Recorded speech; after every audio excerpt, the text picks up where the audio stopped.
अरिहंत सिद्ध सूर्योपाध्याय साधु सर्व अर्थ के प्रकाशी मांगलिक उपकारी है। तीन को स्वरूप जाने रागते भई जो भक्ति काय को नमाय स्तुति को उच्चारी है। धन्य धन्य तुम ही से काज सब आज भय कर जोरी बारंबार वंदना हमारी है। मंगल कल्याण सुख ऐसो हम चाहते हैं।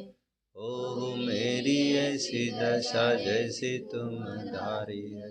ओ मेरी ऐसी दशा जैसी तुम धारी है। मोक्षार्थियों, धर्म दिल से ही नहीं होता। धर्म करने के लिए दिमाग की भी जरूरत पड़ती है। दिल का तात्पर्य कोई बताएगा तो दिमाग का तात्पर्य भी आप समझ सकेंगे।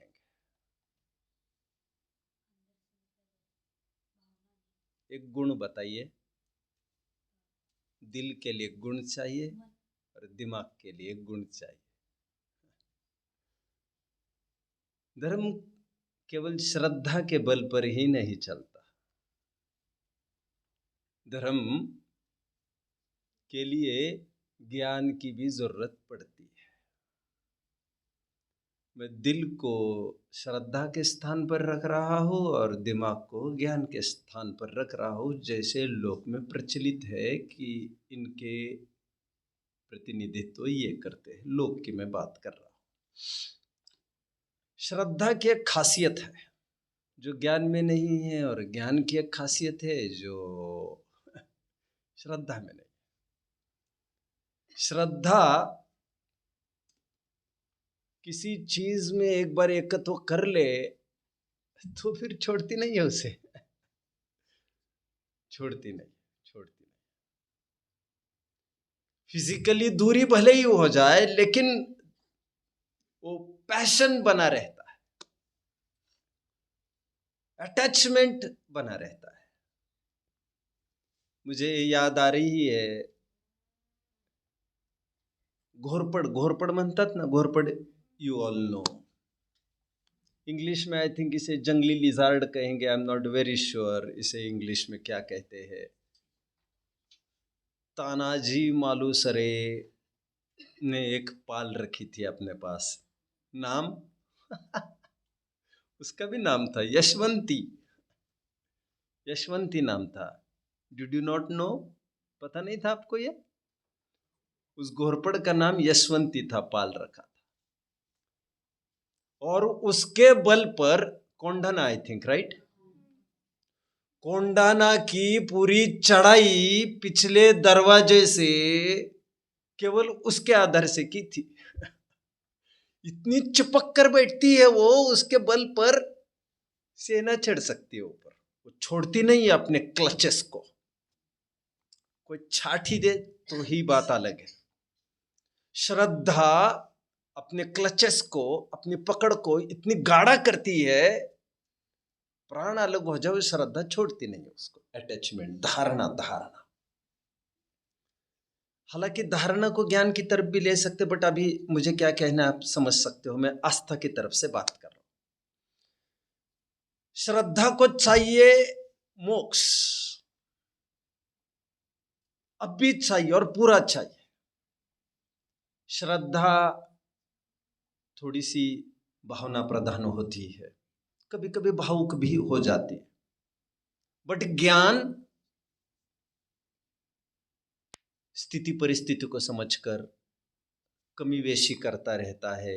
द्रव्य क्षेत्र काल भाव की नजाकत को देखकर थोड़ा डिसीजन लेता है, अभी नहीं, इतना नहीं, ऐसा करके कॉम्प्रोमाइज का काम ज्ञान का होता है। कितने जन मुझे समझ रहे हैं? अभी खुलकर समझ जाएंगे आप। जैसे मुझे किसी से 1 लाख रुपए कर्जा आना था, और मुझे एक दिन पता चला कि वो आ ही नहीं सकता 1 लाख, और सामने वाले ये कह रहे ये पूंजी मेरे पास 50,000 की, आपको जो दिखे सो करो, अब भले ही मेरे प्राण ले लो आप। बोलो हाँ? नहीं, राजचंद्र जी का केस थोड़ा अलग, हाँ ठीक है, वो दया के रूप में बताया था। कोई कहे कि 50,000 ही है मेरे पास, अभी मैं और कुछ नहीं कर सकता, श्रद्धा क्या कहती है? श्रद्धा क्या कहती है? राइट शाबाश इन्हें दे दो भैया 1 पॉइंट। अभी चाहिए और अभी चाहिए और शाबाश पूरा चाहिए। अभी दोनों के लिए ऐसे मैं दे नहीं सकता, I will give a chance now.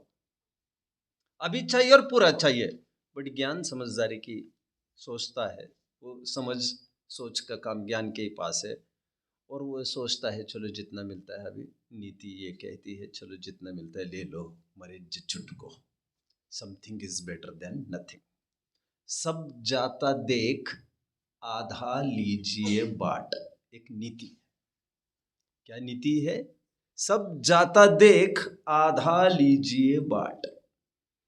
Sanskrit में भी एक हूबहू एक नीति है।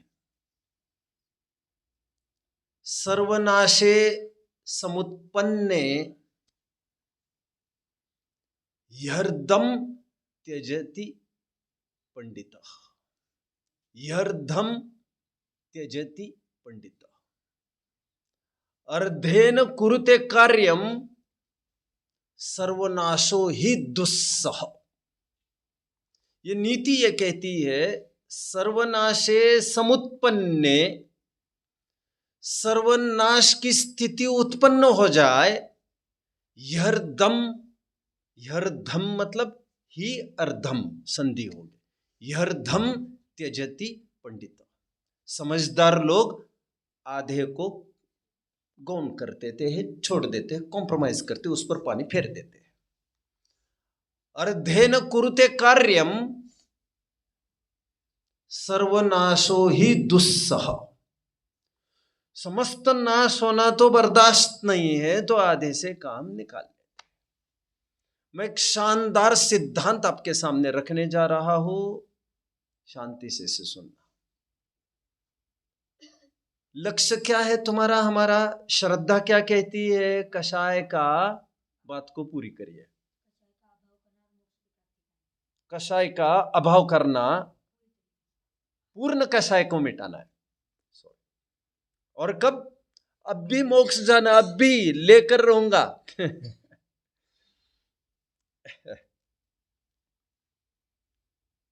लेकिन ज्ञान ये कहता है भैया कषाय को मिटाना तो ठीक है, लेकिन अभी नहीं मिटता जानकर तो थोड़ा घटा ही क्यों न ले, क्यों न थोड़ा घटा ही ले, अभी तो थोड़ा घटा घटा कर बाद में खत्म कर देंगे। कितने जन फॉलो कर रहे हैं मुझे? नहीं हो रहा है पूरा, तो चलो इतने से ही चलो, कहीं ना कहीं से हम प्रारंभ करते हैं। इसलिए टोडरमल जी मोक्ष मार्ग प्रकाशक के पहले अध्याय में लिखते हैं कषाय को मिटाने का तथा घटाने का, जैन दर्शन में कषाय को घटाने का और मिटाने का उपाय बताया गया। ऐसा एक जगह लिखते, जैन दर्शन में क्या बताया है? राजमार्ग तो मिटाने का कषाय को, लेकिन अपवाद मार्ग के रूप में घटाने की भी उसमें बातें कही। न तो सीधा 2 कितनी ही बात लिखते, जीव खाता नहीं और पीता नहीं, चलो हटो यहां से, लेकिन ऐसा नहीं किया। और एक मध्यम मार्ग, एक अपवाद मार्ग को लॉन्च करके ये कहा ठीक है नहीं रहा जाता है तो देखो भैया इतना ही खाओ, इतने ही समय में खाओ और इसी पद्धति से खाओ, एक, और वो भी थोड़े टाइम के लिए, बाद में फिर ये भी हटा दिया जाएगा, तब तक तुम तैयारी करते रहो। कितने जन फॉलो कर रहे हैं मुझे?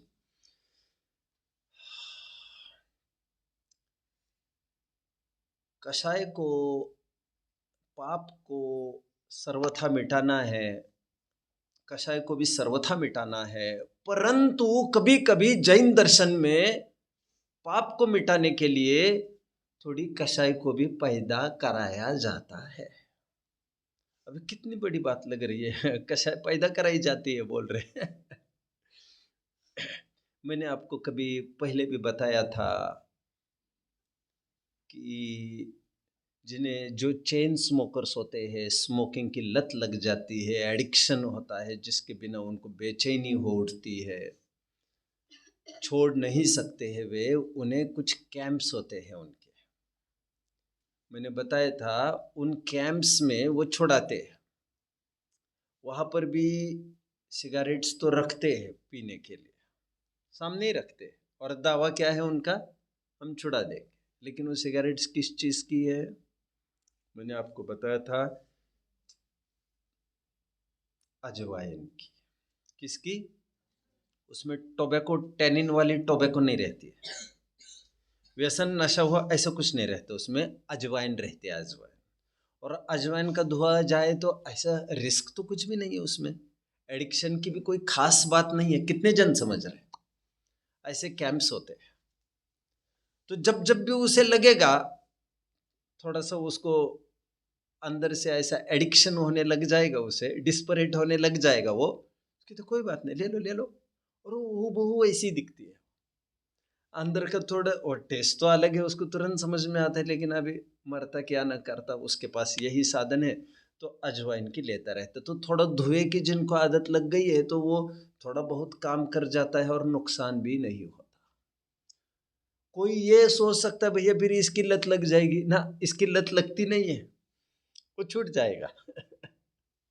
कितने जन समझ रहे हैं? तो ये नया पछड़ा पाला, हाँ ये इसीलिए पछड़ा पाला क्योंकि use a thorn to draw thorn, कांटा निकालने के लिए हमने दूसरे कांटे का प्रयोग किया है। दरअसल जो पहले कांटा घुसा था वो ज़्यादा जहरीला था, उसको निकालना बहुत ज़रूरी था, इसलिए दूसरा कांटा घुसाना पड़ा। दूसरे कांटे की बड़ी समस्या नहीं है। कितने जन फॉलो कर रहे?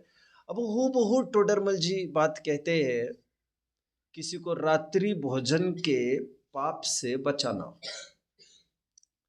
उसे कभी लोभ कषाय से अप्रोच किया जाता है, देखो बेटा तुम रात्रि भोजन नहीं करोगे ना, उसके फल में तुम्हें देवगति की प्राप्ति होगी, खूब ऐश्वर्य होगा, फिर वहाँ पर खूब विमानों में घूमोगे, खूब देवांगनाएं क्रीड़ा करती रहेगी, खूब तामझाम, न भूख रहेगी, न व्याधि, न कुछ समस्याएं, कुछ नहीं। तो देवगति का लोभ दिखाकर उसे पाप से छुड़ाया, लोभ डेवलप किया, डेवलप।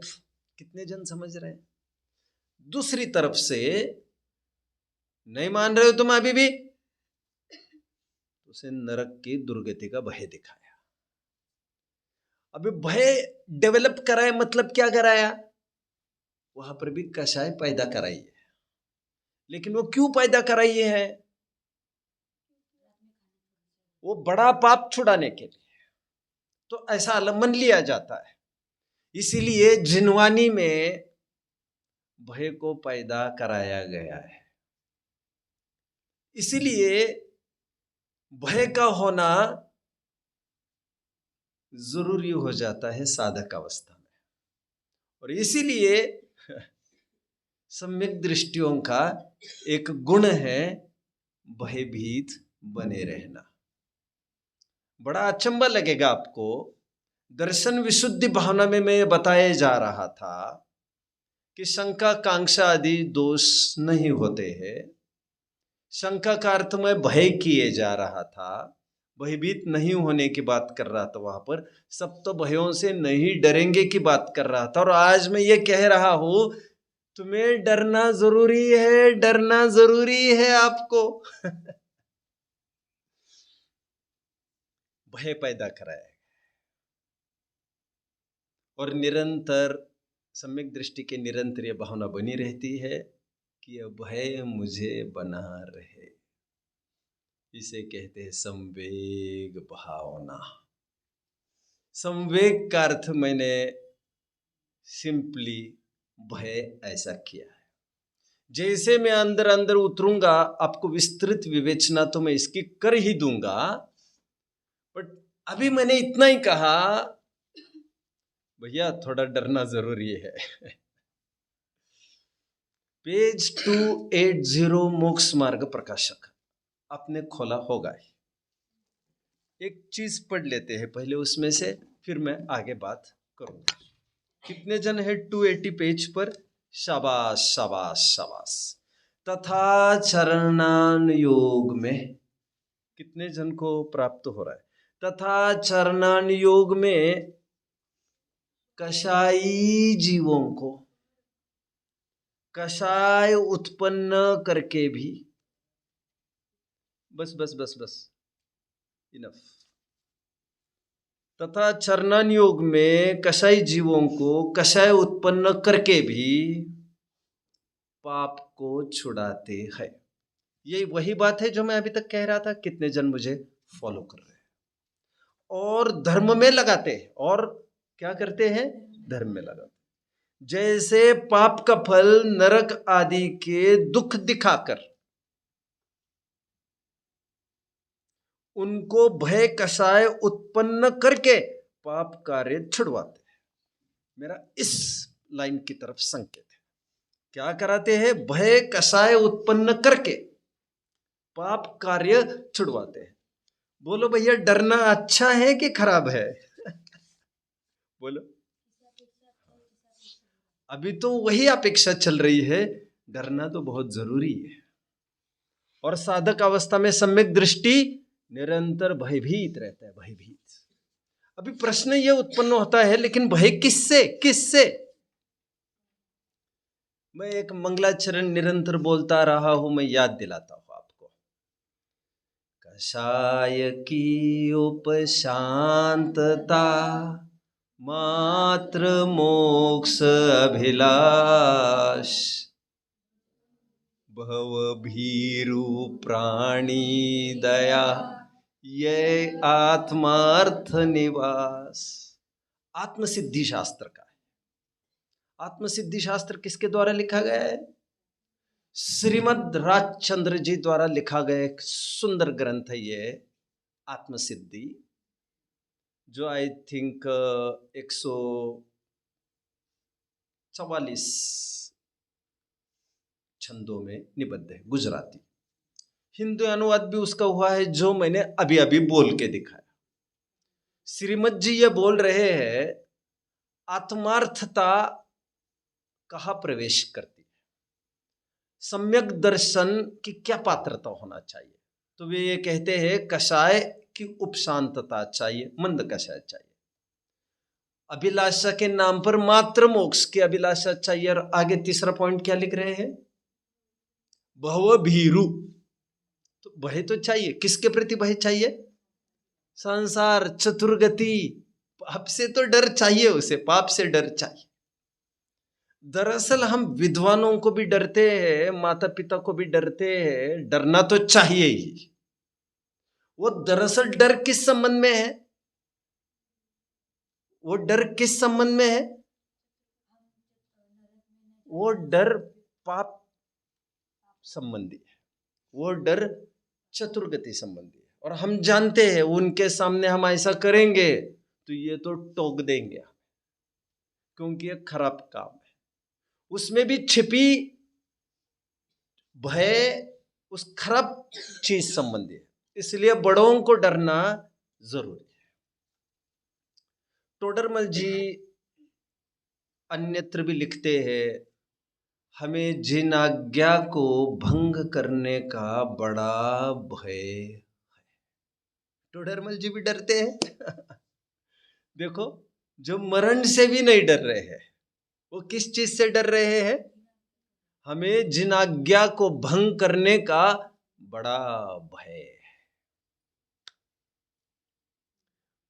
यदि पूर्व परंपरा के अनुसार लिखने में मैं कहीं चूक जाऊं तो भैया मुझे माफ कर देना, मुझे बड़ा डर है कि मैं चूक न जाऊं, मैं बड़ा काम हाथ में लिया।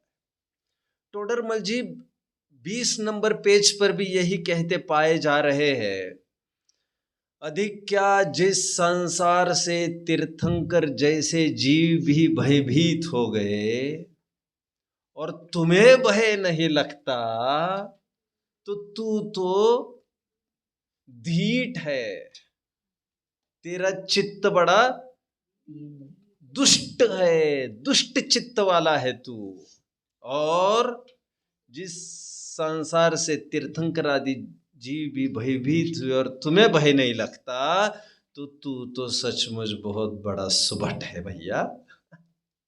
भयभीत होना जरूरी है। संसार विषय सुख होता तीर्थंकर के त्याग, तीर्थंकर भी भयभीत हुए। कितने जन मुझे फॉलो कर रहे हैं? बोलो, कुछ बोलना चाहते? पढ़ा भी होगा, राइट।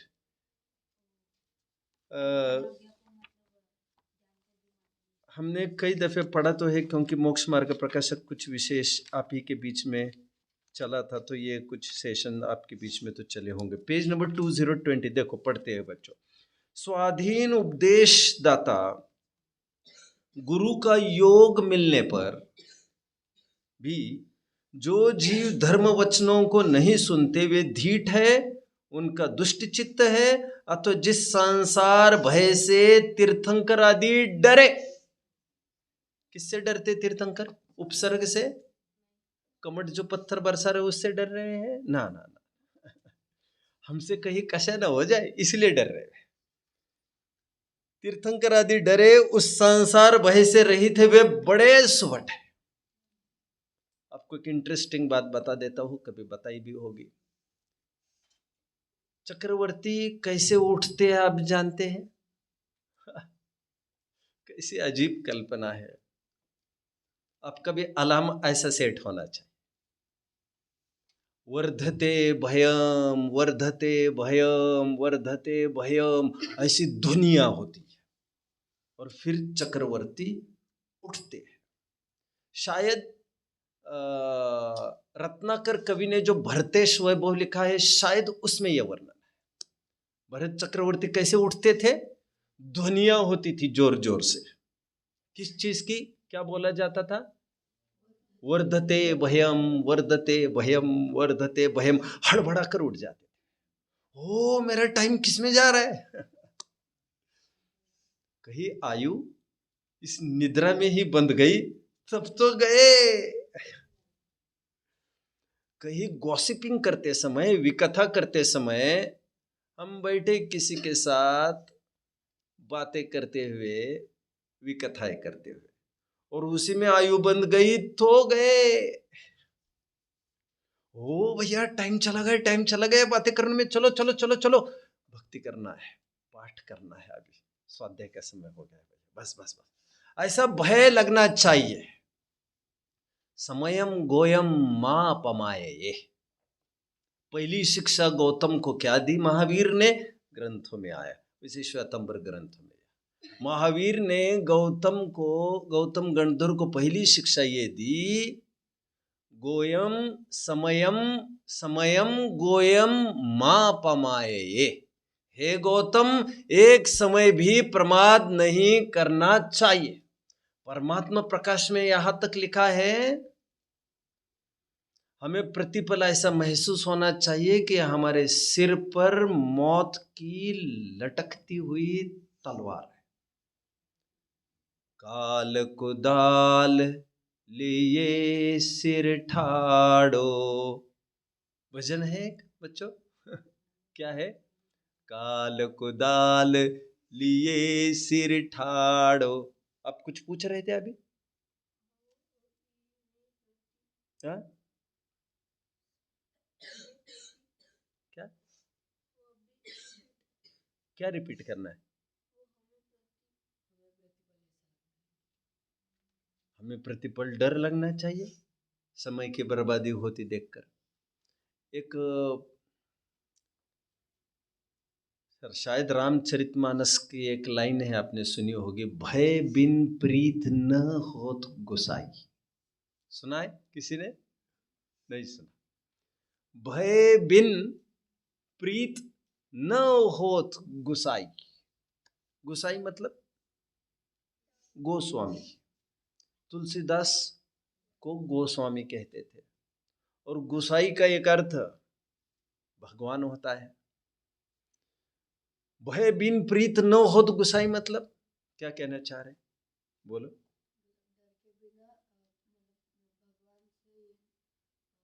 धर्म में प्रीति भय के बिना होती ही नहीं है। प्रकरण क्या चल रहा है हमारा? संवेग भावना। संवेग भावना में बताया जा रहा है ये भय निरंतर बना रहना चाहिए। महावीराष्टक स्तोत्र कितने जनों को याद है? समापन के छंद में लिखा है भव भय भृताम उत्तम गुण, शरण्य साधूनाम भव भय भृतामोत्तम गुण। वैसे तत्वज्ञान भाग 2 में इस साल तो हमें देखना ही है, बट हमने देखा तो होगा ना। पिछले साल आई थिंक मुक्ति दीदी ने पढ़ाया था आपको Mahavirashtak, if I am not wrong. नहीं, अच्छा, फिर लास्ट ईयर पढ़ा है। पूजन में क्या पढ़ा है? पूजन में नहीं, हाँ मतलब मंदिर में पढ़ा होगा कभी, हाँ अन्यत्र, ठीक है। उसमें एक लाइन आती है, और मुनिराजों को क्या संज्ञा दी जा रही है? भव भय भृताम उत्तम गुणों। हालांकि कोई मुनिराज की बात नहीं है, गर्भित रूप से उसमें सभी साधक जन आ गए।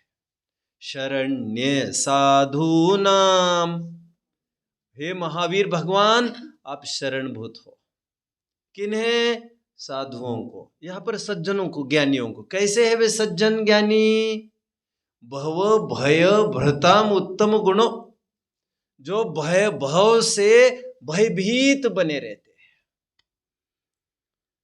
इस प्रकार ये संवेग भावना हुई।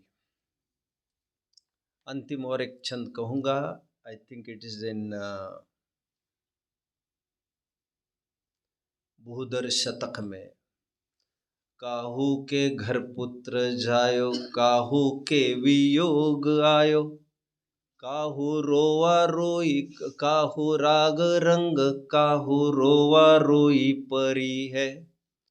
जहा भानु उगत उछाह गीत गान देखे, सांझ समय ताहि थान हाय हाय परी है। ऐसी जग रीति को न देखी भयभीत होय, हा हा नर मूढ़ तेरी मति कौन हरि है। मानुष जन्म पाय, सोवत विहाय जाय, खोवत करो रन की एक घरी है। डर लगना चाहिए बच्चा। धर्म के अलावा कहीं भी समय जाता देखकर अत्यंत भय होना चाहिए। एक एक मिनटों का हिसाब सागरों में देना पड़ेगा। कितने में? सागरों में। ऐसा होता है। मैंने 2-3 दिन पहले कहा था आपको, हमने तवारीख के वे दौर भी देखे हैं जहां पर लम्हों ने खता की और सदियों ने सजा पाई। ब्रह्मदत्त चक्रवर्ती की आयु कितनी थी? नरक में चले गए। कितनी थी? 700 वर्ष। मर के कहा चले गए? 7वीं पृथ्वी। चक्रवर्ती मरते तो कहा चले जाते हैं? चक्रवर्ती मरते हैं तो 3 गतियां होती है बच्चा। या तो स्वर्ग चले जाते हैं, सम्यक्त्व में जाए मुनि दीक्षा लेकर, लेकिन अधूरी साधना करके तो स्वर्ग चले जाते हैं। स्पेशली ऊपर के सरवार सिद्धि, जैसे भरत जी सरवार सिद्धि में गए थे। यदि मिथ्यात्व में जाए तो ठेठ 7वीं पृथ्वी में चले जाते हैं, और तीसरी गति निर्वाण की प्राप्ति कर लेते हैं। 3 ही दशाएं होती है चक्रवर्ती की। ब्रह्मदत्त चक्रवर्ती, आप जानते हैं ना, 12 चक्रवर्तियों में से 10 चक्रवर्ती निर्वाण की प्राप्ति कर गए, और 2 चक्रवर्ती नरक में चले गए। 2 चक्रवर्ती में एक सुभौम है और एक ब्रह्मदत्त। ब्रह्मदत्त की आयु 700 वर्ष की थी। इसके फल में उन्हें जाना पड़ा 7वीं पृथ्वी में। आयु कितनी वहां की? 33 सागर।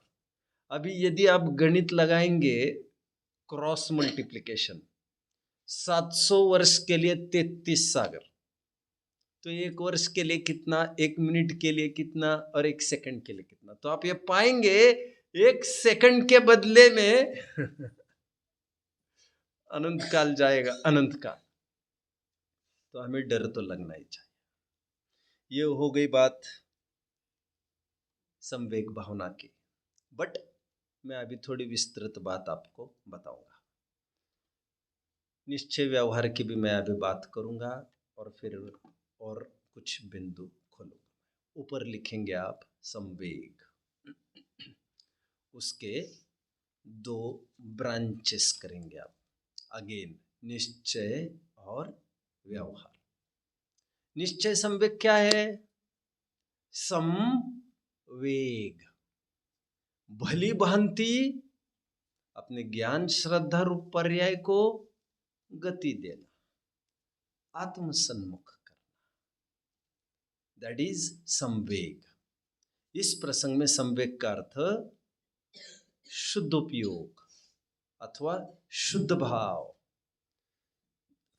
आत्मसन्मुख परिणाम, आत्मानुभूति। संवेग, वेग का तात्पर्य गति, भली भांति गति देना, दिशा निर्देश करना, हमारी भटकती पर्याय को सन्मार्ग में लगाना, वो है परमार्थ संवेग। व्यवहार संवेग देखिए आप, बोलिए।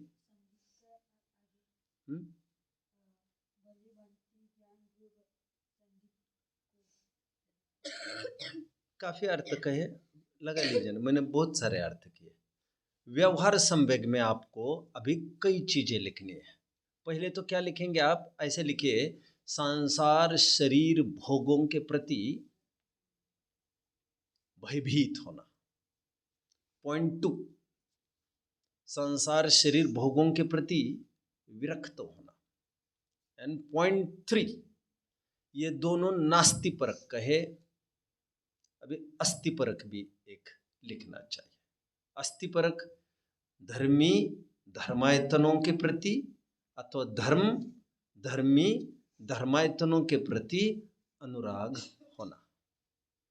इस प्रकार संवेग के दो अर्थ बनते हैं, एक पॉजिटिव और एक निगेटिव। व्यवहार में की मैं बात कर रहा हूं। निगेटिव में विषयों से विरक्त होना और पॉजिटिव धर्म के प्रति अनुरक्त होना, अनुराग होना। संवेग का एक अर्थ मैंने भय भी किया है। भय कहो, कहीं विरक्ति भी आया है, जैसा आप ठीक समझो। तत्वर सूत्र का एक सूत्र हमने पहले दिन देखा था, जगत काय स्वभावम व संवेग वैराग्यार्थम। याद आ रहा है आपको?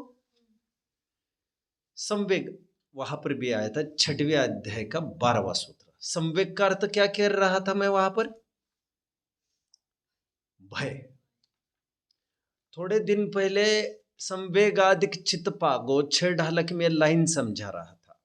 तब संवेग का अर्थ क्या बताया था? तब संवेग का अर्थ मैंने अस्ति नास्ति परक बताया था, और मैंने ये कहा था विषयों से भयभीत होना और धर्मी धर्मायतन के प्रति अनुराग होना। कितने जन को याद आ रही है? मैंने बताया था। फिर मैंने जाते जाते और एक बात कही थी आपको, कहीं कहीं दो अलग अलग शब्द मिलते हैं। मैंने कहा था संवेग और निर्वेद। वहां पर संवेग का अर्थ धर्मानुरागी और निर्वेद का अर्थ वहां पर विषयों से भयभीत होना, विषयों से विरक्त होना। किसी को कोई डाउट होगा तो पूछ सकते हैं। मैंने आपको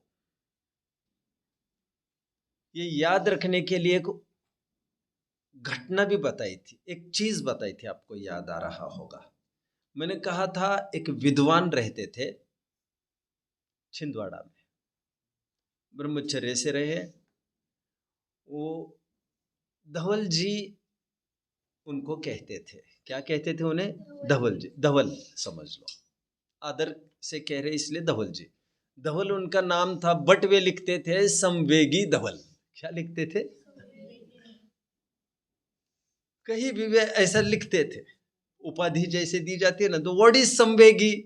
क्योंकि भैया मुझे तो बड़ा धर्म प्रेम है, साधर्मियों के प्रति मुझे बड़ा अटैचमेंट है, तो मैंने संवेगी ही लिख दिया वहां पर। तो ये याद करने के लिए अच्छा है आपको। बोलिए क्या क्या? नहीं नहीं, वो उपाधियां तो कोई कई प्रकार की लिख सकता है भैया। उपाधियां तो इन्होंने उपाधि संवेगी लिखी थी, मैं संवेग की बात कर रहा हूं, अभी मैं उपाधियों की बात नहीं कर रहा हूं। अभी मैं थोड़ी सी धर्मानुराग की बात करूंगा। जाते जाते निश्चय विनय उस दिन रह गया था, आप बोल रहे थे विनय का भी लिख लीजिए आप। व्यवहार विनय लिख लिया था उस दिन आपने। व्यवहार विनय के 5 भेद लिखे थे, राइट आपने। श्रद्धा, ज्ञान, चारित्र, तप और उपचार, राइट। ठीक है। निश्चय विनय नहीं लिखा था क्या आपने? ठीक है, निश्चय विनय में आपको लिखना चाहिए। बड़ा सरल है बच्चों, बड़ा सरल है। विनय शब्द कैसे बना है? चलो, नए शब्द कैसे बना? नए, वी तो उपसर्ग है। वी क्या है? उपसर्ग। उपसर्ग और प्रत्यय होते ना। उपसर्ग मतलब प्रीफिक्स, प्रीफिक्स पहले जोड़ा जाता है। तो विनय मूल शब्द क्या है? मूल शब्द नए है, नए। नए ही विनय है भैया। अरे ऐसे कैसे? नए शब्द बना है नी धातु से। नी, नियते अर्थात जो ले जाता है, इसी नी धातु से नेता शब्द बना है। इसी नी धातु से न्याय शब्द बना है, क्योंकि वे ले जाते हैं। क्या कहा मैंने? नेता की परिभाषा क्या करेंगे? Who is a leader? Who knows the path, who shows the path and walks the path. क्या कहा? Who knows the path, shows the path and walks the path. Show मतलब आपको दिखाता भी है, आपको ले जाता है, ले जाता है। मोक्ष मार्गस्य नेतारम। तीर्थंकरों को नेता कहा। क्यों नेता कहा? क्योंकि वे ले जाते हैं हमें। ले जाते हैं मतलब उपदेश देते, कोई हाथ पकड़ के थोड़ी ले जाते, उपदेश देना ही ले जाना है। उपाय बता नहीं ले जाना। नी धातु ले जाने के अर्थ में। नेता शब्द इसी से बनता है। और क्या बोला था? न्याय, न्याय जो आपको कल्याण की ओर ले जाता है, दैट इज ऑल्सो न्याय। और नए, नए भी क्या करता है? नए क्या करता है? वो ज्ञान का साधन है। साधन है, ज्ञान का अंश है ना वो। तो वो ज्ञान है कहो थोड़ी देर के लिए, तो वो आपको एक पर्टिकुलर अंश की ओर ले जाता है, इसीलिए उसे कहते हैं नए। अब विनय शब्द का अर्थ क्या करेंगे हम? जो विशेष प्रकार से ले जाता है। व्यवहार में कहेंगे हम श्रद्धा ज्ञान की शुद्धता की ओर ले जाता है। व्यवहार में कहेंगे देव शास्त्र गुरु की ओर जो ले जाता है, जो उनके शरण में ले जाता है। लेकिन परमार्थ से क्या लिखेंगे आप? जो विशेष रूप से आत्म स्वभाव की ओर हमें ले जाता है, शरण में ले जाता है, उसे निश्चय विनय कहते हैं। आइए, मैं अभी धर्मी और धर्मायतन के प्रति अनुराग की कुछ बात करूंगा। बोलिए। ले जा, मैं अभी वो पक्ष खोलूंगा अनुराग का। धर्मी धर्मायतन के प्रति अनुराग, क्योंकि जो सम्यक दृष्टि होता है स्वाभाविक रूप से उसे धर्मात्माओं के प्रति अटैचमेंट रहता है। 3 चीजें कही मैंने, कौन कौन सी? धर्म, धर्मी, धर्मायतन। धर्मी और धर्मायतन मतलब क्या लेंगे? धर्मी मतलब, धर्मी मतलब धर्मात्मा। धर्मायतन का अर्थ क्या लेंगे? वैसे धर्मी भी धर्मायतन ही है, बट तीर्थ के रूप में ले सकते हैं। जिनालय वगैरह ये सब, ये धर्मायतन कहेंगे हम इसे। तो धर्म का अर्थ क्या लेंगे फिर? धर्म का अर्थ हम हमारा रत्नत्रय ले सकते हैं, अथवा धर्म का अर्थ जिनवाणी, ऐसा कई ग्रंथों में लिखा भी है। तिथम धम्मस कर्तारम, धर्म के कर्ता है मतलब क्या? उपदेश के कर्ता है, तो उपदेश को भी धर्म कहते हैं। तो तो अनुराग के लिए मैं आज आपको 3-4 छोटी छोटी घटनाएं बहुत सुंदर सुनाऊंगा, जिसे बहुत अच्छी लगेगी, नोट करना लगेगा, फिर मैं उसे ये पुस्तक भी दे दूंगा। ये कहानियां शायद आपने सुनी नहीं होगी, आज इस बहाने सुन लेते हैं। एक जैनी को अथवा ज्ञानी सम्यक दृष्टि को धर्म के प्रति कितना अनुराग होता है, मैं उसकी बात करूंगा। अर्जुन लाल सेठी की मैं पहली घटना आपको सुना रहा हूं। खूब लिटरेचर इनके ऊपर भी लिखा गया है। अर्जुन लाल सेठी होने को वैसे गांधी जी के फॉलोअर थे, खास अपने जैन विद्वान थे। और इनकी आइडेंटिटी कहना हो तो मैं ये कह सकता हूँ, एक बार चंद्रशेखर आजाद पर कुछ संकट आया था तो छिपाने का काम इन्होंने अपने घर में किया था। तो इनके घर पुलिस की रेड पड़ी थी तो फटाफट उन्हें शिफ्ट किया था छिपे मार्ग से, और पकड़े नहीं गए थे। एनीवे, लेकिन कई साल इन्हें जेल में रहना पड़ा अर्जुन लाल सेठी को। मैं ये क्यों सुना रहा हूँ, इतना सारा क्यों सुना रहा हूँ? शाबाश, इन्हें एक पॉइंट दे दो। अनुराग को दिखा रहा हूं मैं कि धर्मी को, एक ज्ञानी को कैसे धर्म के प्रति अनुराग रहता है। वे जेल में रहे और वे प्रतिज्ञाबद्ध थे कि मैं देव दर्शन के बिना भोजन नहीं करूंगा। प्रतिज्ञा का निर्वाह जेल में कैसे होगा, जरा बताइए आप। 70 दिन तक अनाहारी रहे। मैं खाऊंगा नहीं, मर जाऊंगा, खाऊंगा नहीं, पक्के थे वादे के। फिर महात्मा भगवान दीन जी ने, नाम सुना महात्मा भगवान दीन, उसी टाइप के। उन्होंने खूब कोशिशें कर करके जेल में जिन प्रतिमा स्थापित कराई थी। वैसे मैंने और एक घटना सुनाई होगी जो इस समय बता ही देता हूं। इंदौर के भी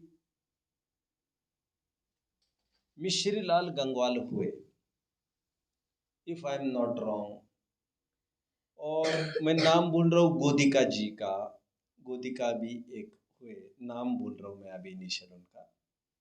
फूलचंद जी सिद्धांत शास्त्री, इन्हें भी जेल में रखा गया, स्वातंत्र सेनानी थे ये सब। तो फूलचंद जी ने तो यहाँ तक कह दिया, भैया मैं ये भोजन नहीं कर सकता आप लोगों के जेल वेल का, तो भैया तुम्हारे ठाट बाट की तो कैसे करे व्यवस्था, ये अब सब का मैं त्यागी हूँ, मैं हाथ चक्की का ही आटा खाता हूँ, मैं तो भूखा रह लूंगा। और देव दर्शन की भी बात कह दी इन्होंने। तो बहुत दिनों तक इन्हें कुछ पुलिस लोग जेल से बाहर ले जाते थे दर्शन करने के लिए। बाद में फिर इनकी कामना देखकर फिर अंदर में जिन प्रतिमा विराजमान की गई थी, जहाँ पर वे रोजाना पूजन प्रक्षाल आदि सब कुछ किए, क्योंकि प्रक्षाल की कौन जिम्मेदारी लेगा भैया, सब कुछ किए बिना वे कुछ खाते भी नहीं थे। बाद में उन्होंने कहा आपके हर काम मैं कर सकता हूँ, लेकिन सामायिक के टाइम में मैं कुछ नहीं कर सकता। अंग्रेजों ने इन्हें सामायिक की भी सहूलियत दे दी, चक्की भी इन्हें प्रोवाइड की गई, वे अपना अपना पीस कर खा लेते थे। जेलों में यहाँ तक किया। धर्मानुराग, धर्मानुराग। अभी मैं कुछ ऐतिहासिक घटना आपको सुनाऊंगा। अभी मैं जो ऐतिहासिक घटना सुना रहा हूँ वो 954 की घटना सुना रहा हूँ। कितने साल पहले चलना पड़ेगा, कितने साल पहले चलना पड़ेगा अनुमानित, कुछ तो बोलिए, अरे कुछ तो बोलिए। हाँ, 1100 वर्ष पहले चलना पड़ेगा। कितने? 1100। सही है ना मैं जो कह रहा हूँ? अनुमानित 1100 वर्ष पहले चलिए। 954 में, 9वीं सदी की मैं बात कर रहा हूँ, तब खजुराहो में एक मंदिर बना। उस मंदिर का नाम जिननाथ मंदिर है। खजुराहो कभी जाने का योग बने किसी का, कभी कोई गया है? नहीं। जाने का योग बने तो जरूर जाना चाहिए। नहीं तो मैं तो अभी आपको ले ही चल रहा हूँ ऐसे तो, और बहाओं के माध्यम से हम पहुंच ही जा रहे हैं वहां पर। वहां पर जिननाथ मंदिर है। कौन सा? जिननाथ। प्रचलित जिननाथ के नाम से है, वो आदिनाथ का मंदिर है। वो बनाया है पाहुल्य श्रेष्ठी ने। क्या नाम है? पाहिल्य श्रेष्ठी, श्री पाहिल्य श्रेष्ठी। उसकी वहां पर एक प्रशस्ति लिखी है बाहर, वो बहुत गजब की है। मैं थोड़े दिन पहले मिलती जुलती बात कही थी आपको सर सेठ हुक्मचंद जी के बारे में, वैसी मिलती जुलती बात है लेकिन एकदम फोर्सफुल है, मैं पढ़ के दिखाऊंगा। पाहिल्य श्रेष्ठी ने, श्रेष्ठी ही बाद में बन गए, मैंने कहा होगा आपको, श्रेष्ठ को ही कहने लग गए फिर बाद में सेठ, इसलिए सेठ सेठी जैनियों को कहते, पहले श्रेष्ठी जैनियों को कहा जाता था। उन्होंने प्रशस्ति में लिखा है, मैंने अपने खर्चे में ये जिन मंदिर बनाया, बहुत विशाल मंदिर है, लेकिन मैं तो जा रहा हूँ अभी इसकी देखभाल कौन करेगा पीछे। तो वहां प्रशस्ति में ये लिखा है, मैं इसको जुड़कर 7 बड़े बड़े बगीचे की रजिस्ट्री इस ट्रस्ट के नाम चढ़ा के जा रहा हूं। मतलब कभी दिक्कत आएगी तो खूब प्रॉपर्टी हो गई तो इनको बेच बाच कर मंदिर चलाते रहना, लेकिन कभी ऐसी नौबत आए कि ये सब बेचकर भी मंदिर को कुछ पैसे की जरूरत है तो मेरे बच्चे दे देंगे, मेरे नाते पोते दे देंगे, सब दे देंगे, सब अच्छे सब अच्छे, और बाय चांस हमारा वंश परंपरा ही खत्म हो जाए तो उन्होंने क्या लिखा है प्रशस्ति में मालूम? क्या लिखा होगा, कोई अनुमान करेगा? बोलो। बहुत अच्छा बहुत अच्छा, इन्हें एक पॉइंट अभी दे दिया जाए। आप में से कोई आगे आए, बहुत गजब की बात लिखी है, मैं उनका दासानुदास रहूंगा। दासानुदास ये शब्द है वहां पर लिखा, देखो मैं पढ़ के दिखाता हूँ। देखो,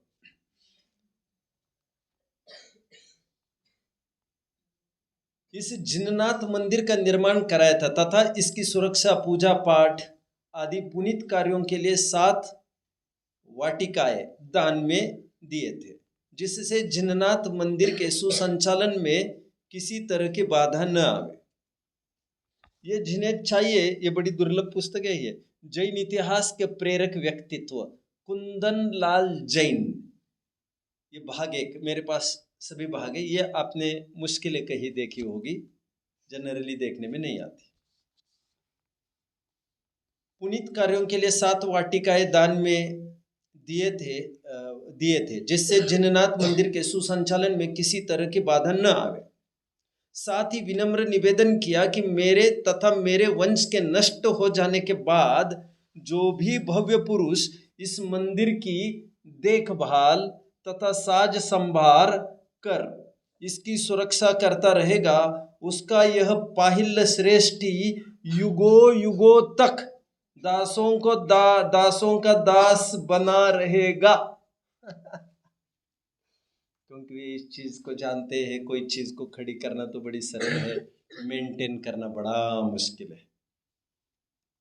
वो बहुत होता है ना, लोग शहरों की तरफ भागने लग गए, गाँव का मंदिर क्या होगा, तो गाँव के मंदिर बंद होते, फिर प्रतिमाएं ट्रांसपोर्ट की जाती है शहरों में। कितने जनों ने एक्सपीरियंस किया, देखा ही है, हो जाते गाँव के गाँव उजड़ जाते, फिर कोई है ही नहीं देखने के लिए तो क्या होगा।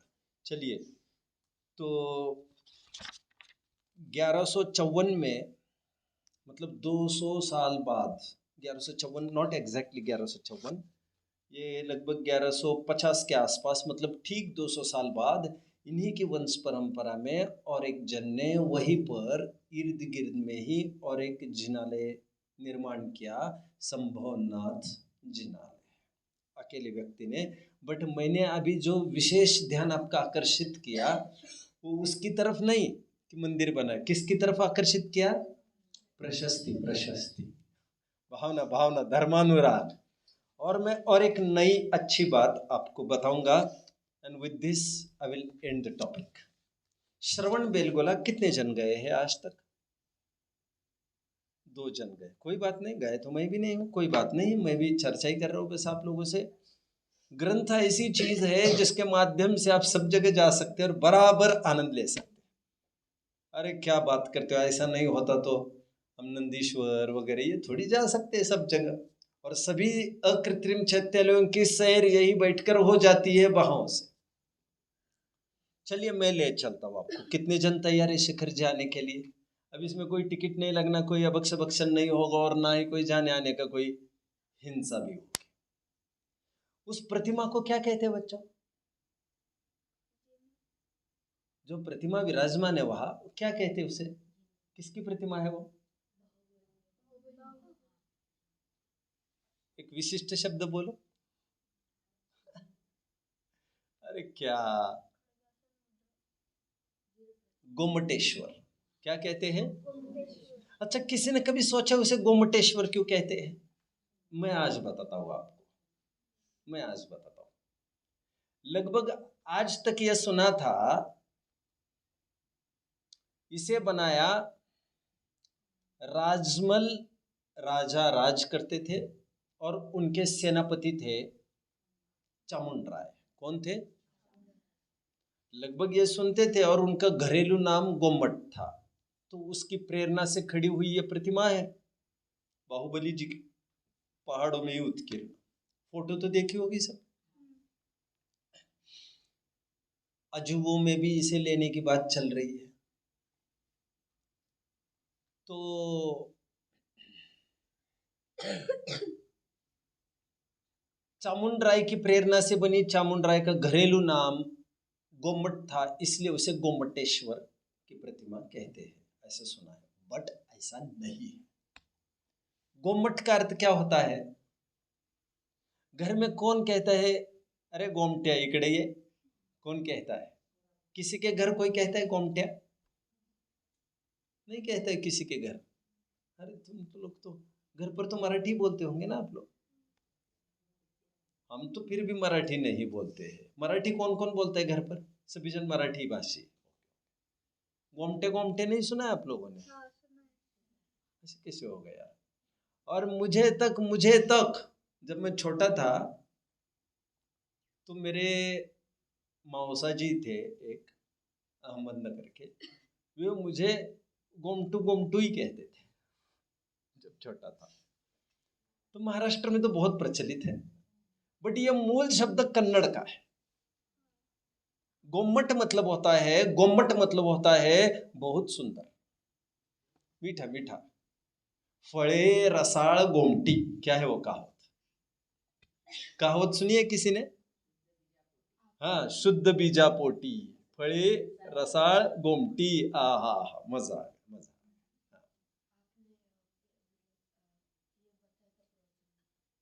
हाँ, ये कहावत ये ना, हाँ ये तो हो गया। गोमट ये कन्नड़ नाम है, इसका अर्थ बहुत सुंदर होता है। और कन्नड़ और मराठी अभी पास पास के प्रांत तो है ही, तो मराठी में भी ये प्रचलित हो गया वर्ड। तो किसी को मिठास के अर्थ में, और छोटे बच्चों को ही कहते, कोई दादाजी को कहते, दादाजी को कोई गोमटू गोमटू कहते सुना है? दादाजी को कौन कहता है?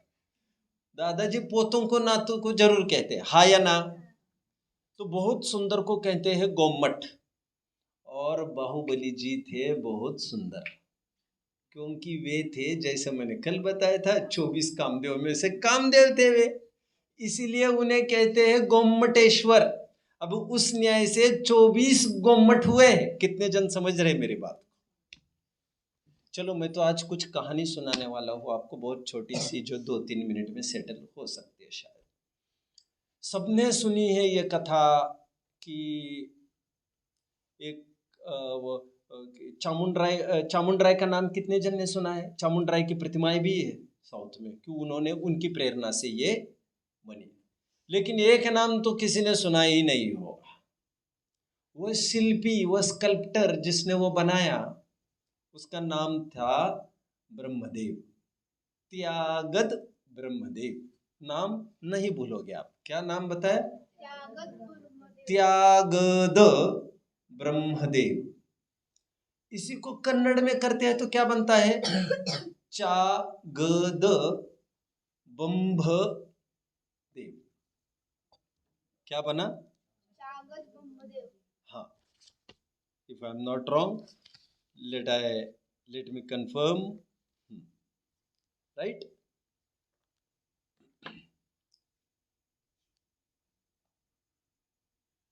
ये थे शिल्पी उसके। अभी इन्हें एक्सपर्ट जानकर इन्हें नियुक्त कर दिया गया, भैया आप करेंगे इसको सब शिल्प कला।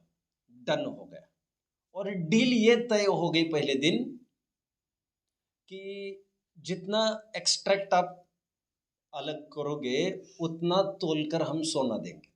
ये डील तय हुई। कहानी फिर कभी।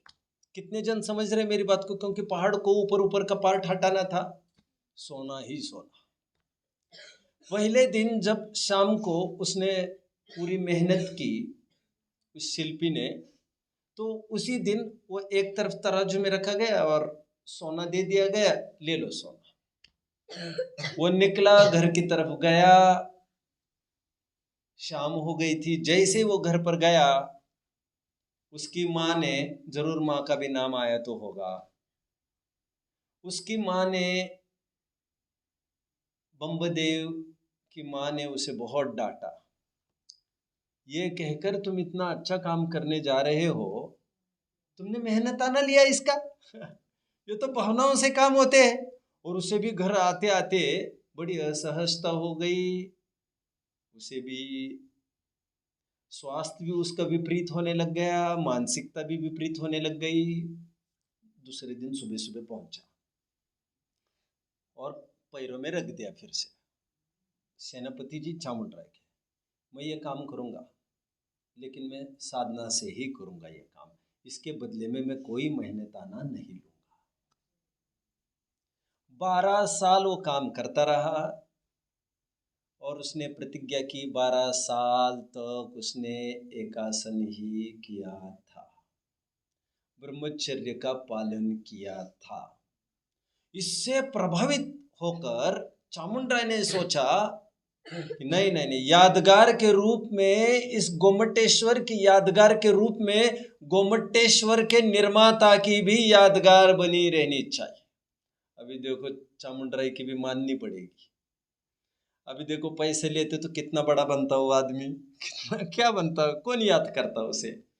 लेकिन वहीं पर थोड़े ही अंतराल पर आपने गौर किया होगा, आप गूगल में सर्च करके देख सकते हैं। भाग्य से मैंने आज भी देखा है, आप मेरे पास होते तो मैं दिखा देता। आपको टाइप करना है चागद स्तंभ, तो वहीं पर एक बड़ा स्तंभ इरेक्ट किया गया जिसका नाम दिया गया चागद स्तंभ। चागद कन्नड़ नाम है, उसका हिंदी रूप होगा त्यागद। अभी जो भी होगा, तो उसका स्तंभ बना है, वो भी विशाल है और वहां पर लिखा गया है ये सब कुछ। और उसके बाद जितने भी जिन मंदिर आसपास हुए हैं, उनके जितने भी एंसिस्टर्स हुए, एंसिस्टर्स कितने जन समझ रहे हैं? एंसिस्टर्स मतलब वंशज, वंशज, मुझे ऑफ स्प्रिंग्स कहना, offsprings, you are right, you are right, offsprings not ancestors, very sorry. पूर्वज की बात नहीं कर रहा हूं मैं, वंशज की बात कर रहा हूं। जितने भी वंशज हुए वे भी कलाकार थे। अब उन्होंने क्या किया, जितने कलाकार मंदिर बनाए हैं सब जगह दीवारों पर उन्होंने घोड़े पर बैठे हुए त्यागत की प्रतिमाएं बनाई मिलेगी सर्वत्र। आपको लगेगा ये आदमी कौन है घोड़े पर बैठा हुआ, तो ये आदमी वो त्यागत है जिसने वो प्रतिमा बनाई। और उनके फिर वंश परंपरा ने ये बीड़ा उठाया कि हम भूलेंगे नहीं, इतना अच्छा काम किया उन्होंने। और घोड़े पर बैठा दिखाते हैं उन्हें, तो बाएं हाथ में चाबुक रहता है, दाएं हाथ में श्रीफल जैसी कोई चीज है। जो अभी अभ्यासक है वे ये इस बात को कह रहे हैं कि ये चाबुक इस बात का प्रतीक है कि कोई निर्विघ्न आए नहीं धर्म पर, और श्रीफल का तात्पर्य यह है, धर्म के सभी काम सुव्यवस्थित चलते रहे, अच्छाई में चलते रहे, अस्ति नास्ति के रूप में। ये धर्मी धर्मायतन की अनुराग कैसा होना चाहिए, इसके लिए मुझे आज लगा कि कुछ नई चीज़ आपको बता दूं, जो आपके इतिहास में, आपके मानसिक पटल पर वो एकदम सुरक्षित रहे। शायद वो कहीं सुनने में सहजता से नहीं आए। इसके पीछे भैया मैंने तो कितने कितने पेजेस पढ़े मैं बता नहीं सकता आपको। चलिए, मैं आपको 400-500 पेजेस पढ़े हैं 2-3 दिन में। हालांकि मेरे जितना आनंद तो आपको आ नहीं सकता, क्योंकि ये सब पढ़ के आई वॉज गोइंग थ्रू। मैं तो ऐसी छोटी मोटी बहुत सारी चीज़ें आपको बता सकूँगा, बट आज प्रसंग था तो आई जस्ट कोटेड। कभी अवसर मिलेगा I will even quote more. Om.